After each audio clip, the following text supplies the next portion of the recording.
Hey, what's up everybody? Video 44 coming at you another video. Alright, so I'm keeping it local today. I'm going down to the Target to try to find a box fan. After all these years of having the same fan, and it's been broken many times, dropping to the floor. It's dirty as all hell, and I'm not interested in cleaning it at all. It still works. It's an amazing fan in the sense that I literally only turn the thing off when I have to. For years and years and years, had it back at the other spot before I even got over here. Had it for years before that. So it was like, this is a great fan, but it needs to be replaced. The screen on it would need to be replaced. It needs to be cleaned out completely. All the gunk that's been caked up over keeping it on, spinning for 24 hours. It's an excellent fan, but it also has a short in it as well. I rarely run into that issue though. It usually is able to stay stationary in the way that it's set up, but it's time for a new one. I'm sick of transporting that thing. It's halfway embarrassing. When I put it in people's cars, it leaves behind some dirt and all of that. So it's only like, what, 30 bucks to replace it, and I just never got around to it. So my intention is to go down to Target right now. Hopefully they have one, and I'll buy it for about 35 bucks or so after taxes. Hopefully that's what it's gonna be. I would go all the way to Hollywood and do it that way, but that's a long way to be carrying back that box. You know what I mean? That's really what it comes down to. Walking down the street, the fan doesn't weigh anything if I'm buying the same type of fan, which I intend to, but that's not the point. It's a big box, so keep it local, plus save myself on transportation costs. But yeah, everything's going well. Starting up my day a little late. I got out of bed late today, slept very good last night. You know, breakfast, all that good stuff, exercise, same old same. Setting up everything necessary in the suitcase to get ready to move out of the room tomorrow. So that's squared away. I got everything set up, and you know, just preparing for the birthday, man. That's on Sunday, 3 days from now. So, you know, not really much in my mind in regards to that, because of course I have to do what I have to do in between time. So it's not like I can just, you know, waltz into my birthday. Now I gotta leave this place, go to the no hole, come back. Hopefully everything goes smoothly with that. Then I can settle in and start talking about my birthday. So it's still a lot of steps between now and then. And of course, as this situation goes, none of it's really for certain. So nothing's ever really set in stone. But the good thing about my situation is that most of the time people don't want to buy air-conditioned rooms.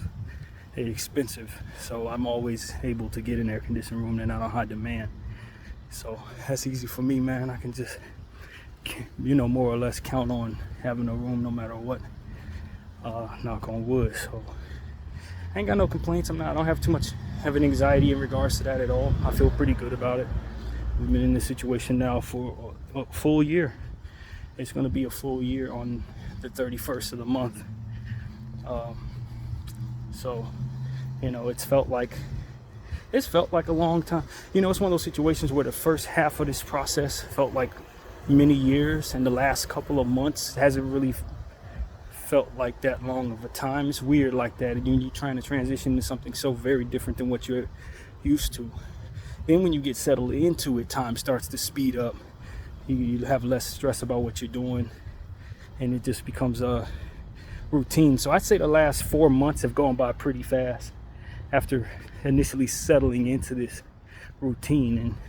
And as I was telling someone else, I've really enjoyed a lot of what came of it, being able to go back and forth to Hollywood and stuff like that, as I've told you guys. You know, going home as I like to do, traveling to places like the observatory, as you guys have seen me do, visiting mom, getting back in this swing of you know, doing certain things that I would not have done if I still lived in Inglewood. So I've enjoyed living over here more so than I did living in Inglewood, where I was more or less stuck in the house a good portion of the time. Didn't really want to leave for really much of any reason. So this has been a much more reasonable way of living in North Hollywood. But you know, as I've been thinking about, I also need my own spot at the end of the day. This has been fun as it pertains to the course of how my days go, but there's no real certainty, man, and that's what needs to come to an end. So hopefully when things start to settle in a little differently. As I continue to go forward, we can kind of secure me an apartment of my own. So I ain't really been thinking too much about it, but every 3 weeks when it's time to leave this place, I go through the process of course, understanding that this is not a stable way of living. This isn't how it should be. I'm very comfortable there, but this is not normal. And so it is what it is, man. Just thankful that the Lord has wired me to adjust.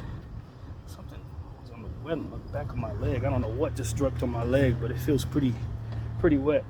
I don't know what it was, but anyway, so that's pretty much how that has kind of been viewed on my end. Just very thankful. I was thanking God this morning for continuing to each and every 3 week period make sure that I'm able to do this little transition process and still find myself where I need to be at the end of it.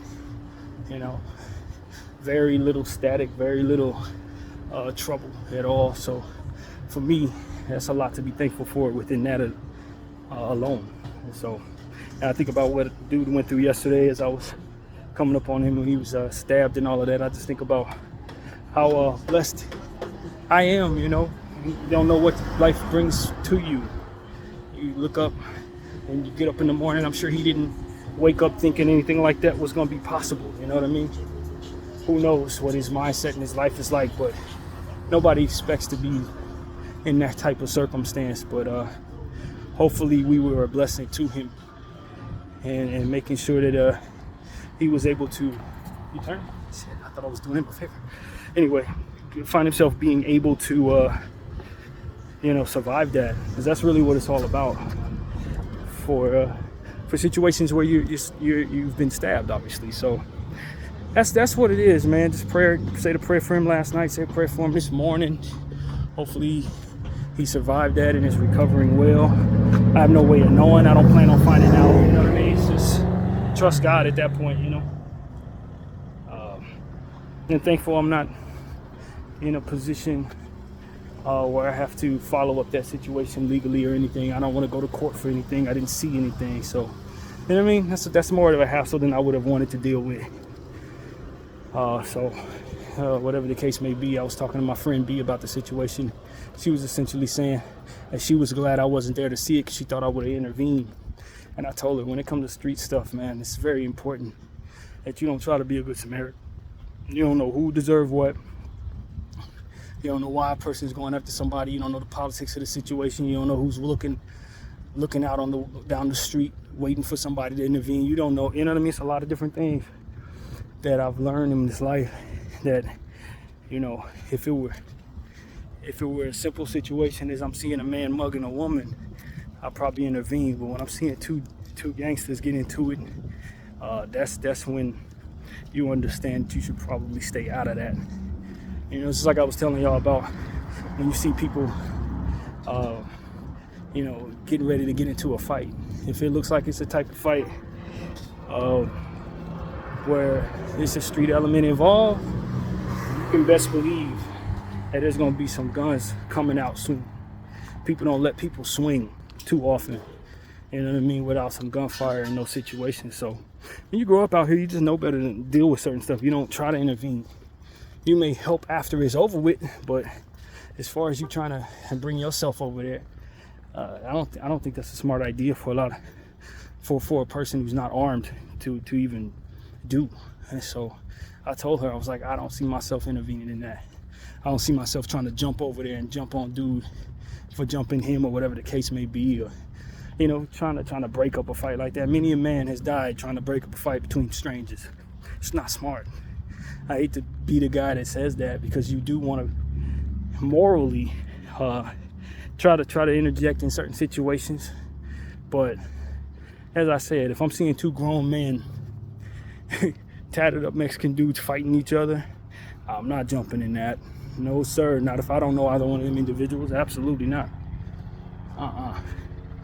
So that it's just, you just got to be smart about how you value your life, and understand that there are things that you may not be thinking about that could be possible. And if you're gonna risk your life, you better be sure that you're doing it for the right reasons. sometimes you really don't know what people are fighting about. For all you know, you find out why that person is going after that person. You probably be like, yeah, get him. You don't know. So it's probably best, depending on what the situation appears to be, stay out of it, man. Stay out of it. I'm not saying don't help somebody who's hurting, but when you see two grown men fighting, you don't know what that fight is about. You don't know who's on the sideline waiting for somebody to jump in. You don't want to be a part of none of that. That's what living in Los Angeles my entire life, amongst other things, has taught me. So, yeah, man, I wouldn't have jumped in. I wouldn't have stopped nothing. I ain't trying to be a part of that. I'm not trying to be even a witness to that. You understand what I'm saying? It's safer to have not seen certain things. You know what I mean? Really, it's safer to not know certain things. You know, you don't want to be living on the run because somebody views you as a witness and think they don't need to be having no witnesses to whatever they're doing. Sometimes it's best to not be involved. And that's the truth, man. I've heard of so many different stories. People hanging out with people and it go bad for them just because they next to that person. More than once. Dudes be over people's houses and then their enemies come to their house, shoot up everybody in the house. Just like crazy stuff like that. That's why I don't like to hang like that. When I was younger, I didn't see any harm in it. Now that I've gotten older and heard them stories, known of some of these circumstances, I've heard some crazy stories, man, of people just being in the wrong place at the wrong time with the wrong people. They ain't had nothing to do with nothing. But when somebody's coming to do harm to somebody and you there, you're a witness, and or they don't care, and or they just nuts like that. Who knows? You don't need to be just hanging around any old stranger. That's what my mother used to say about going down to my boy Cook house. Shout out to my boy Cook. She used to tell me, she was like, I love Cook. She loved Cook. But she was like, when you go down there, it's always somebody different down there. It's always some new people in his house. He was a very social person, but he allowed, in my opinion, in my mother's opinion, too many people that he wasn't familiar with or well enough to be where he lays his head. And that's like a cause for trouble. And then my boy Cook ended up getting in some trouble where some things were alleged to have happened that he swears did not happen. And I think it's because of that open environment to him, to where anybody at any moment could be there. Now, on one end, it's great to network around Cook because you're liable to meet anybody. I met a couple celebrities at Cook's house, you know what I mean? Because that's how he moved. In the LA scene, everybody liked him. He's a great guy, you know what I mean? So I had times down there where I had great times. It was 100% fun to be at Cook's house.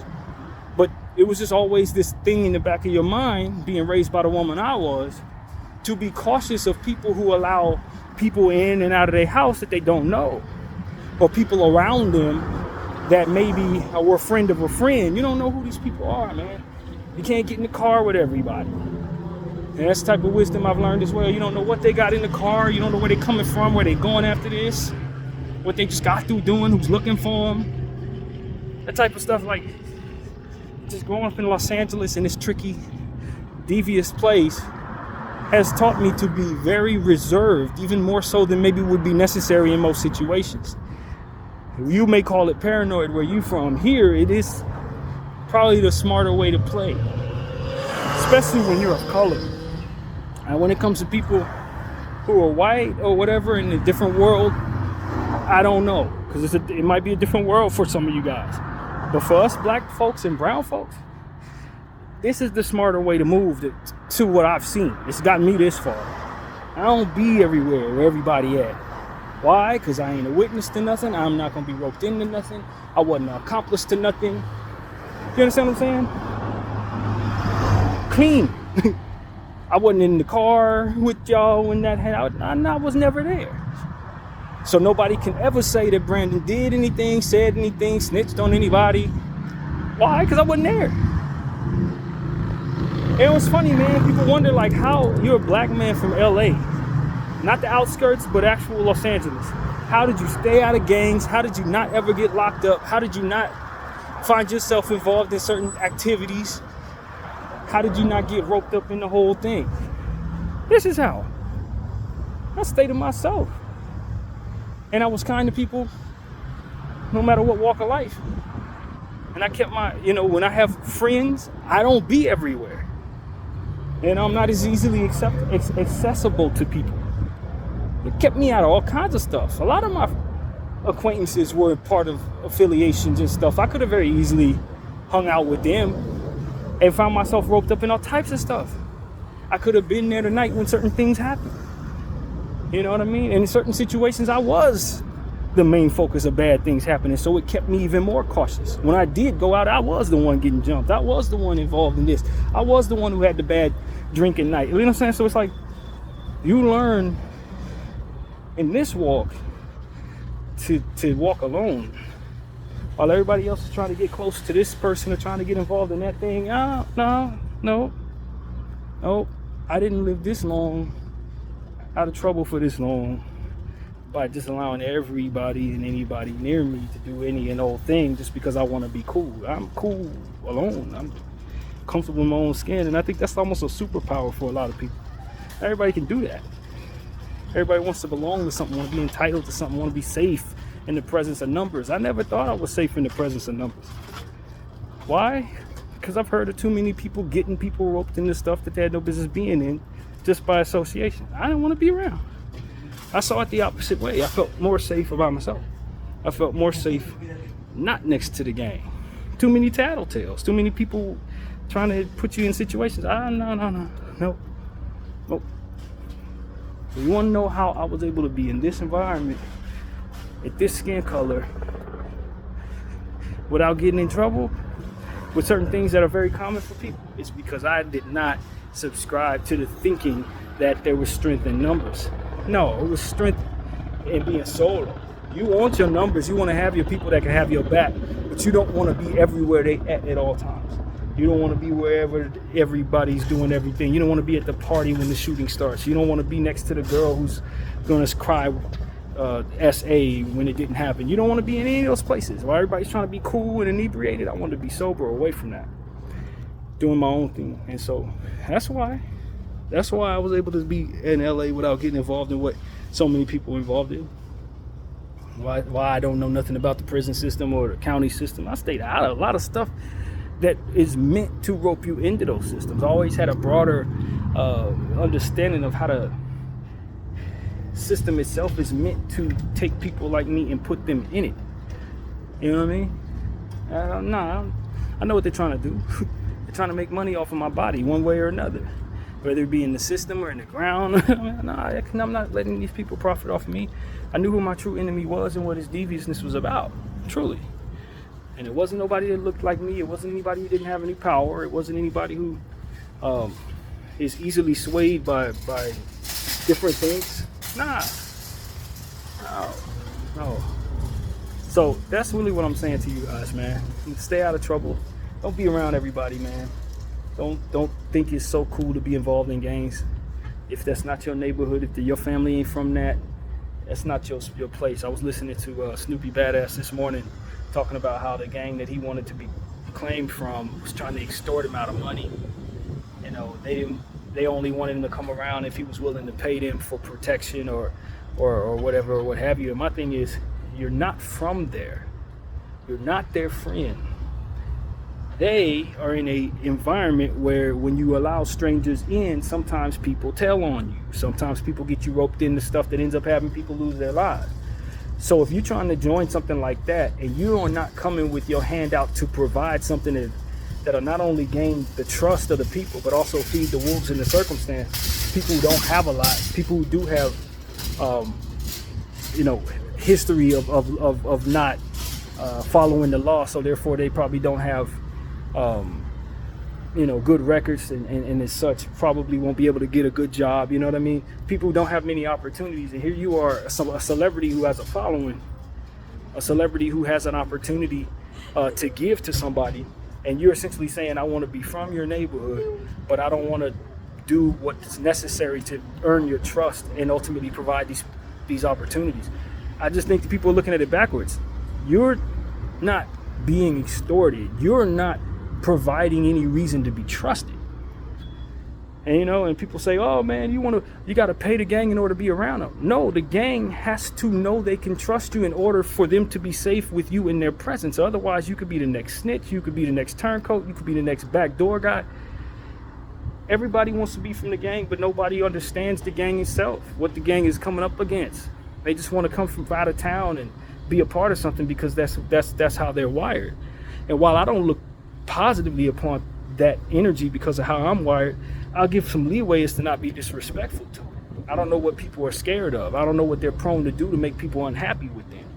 You know what I mean? So when it comes to people needing to be a part of gangs, maybe you do need to be a part of the gang. But if you're not going to hold your weight and you're somebody who has money, or you're somebody who has opportunities to give, and you shun that, but still want to be able to twist your fingers up and have people back you up when you get your mouth in trouble, you're the one that's the wrong. You're the one in the wrong, not them.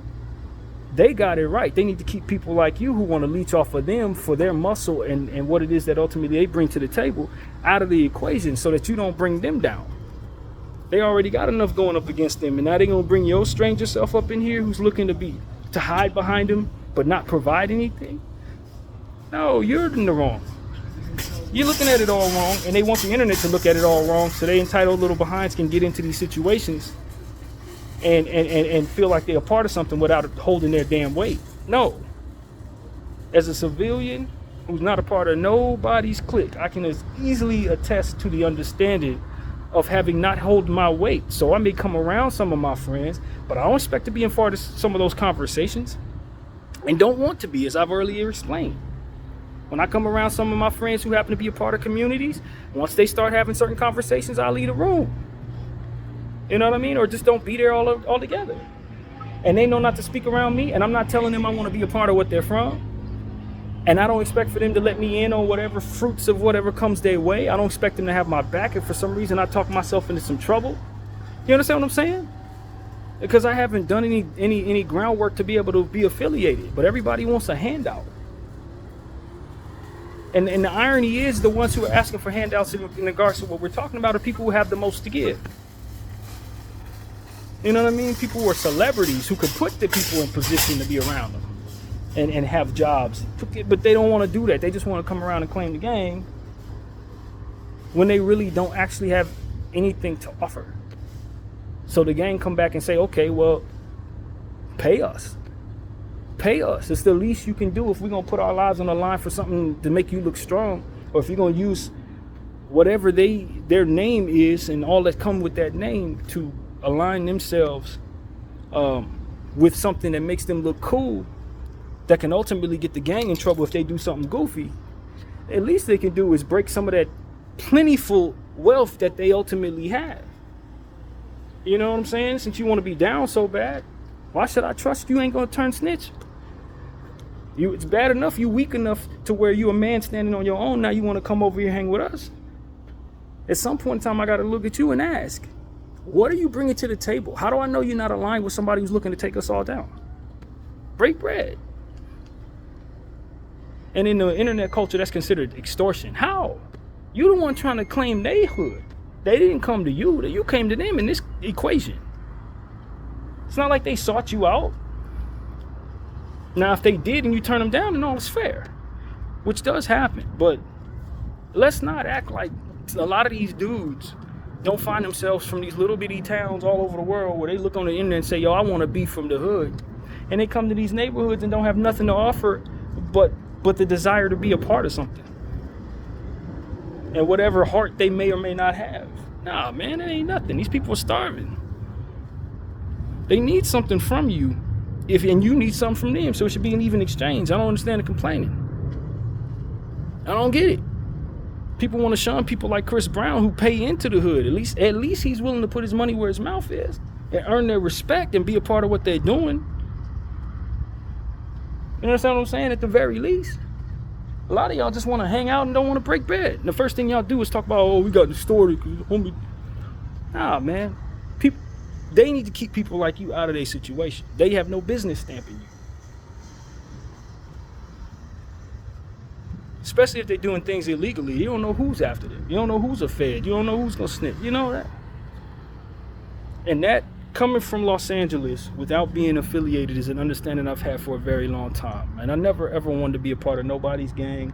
Never thought I was safer in those circumstances, because sometimes things go wrong. And one of the things that go wrong is people letting people like what I've just described into the equation.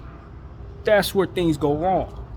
When you let people you have no business around you come around and start claiming this, being part of that, and then they end up turning coat when the pressure gets high, or end up being a backdoor opener when they feel a little slighted for whatever reason. Nah, don't let them nowhere near y'all, man. If y'all smart, you don't let none of these dudes around you. No new friends. BDL 44. I thank you all for watching. I'm out.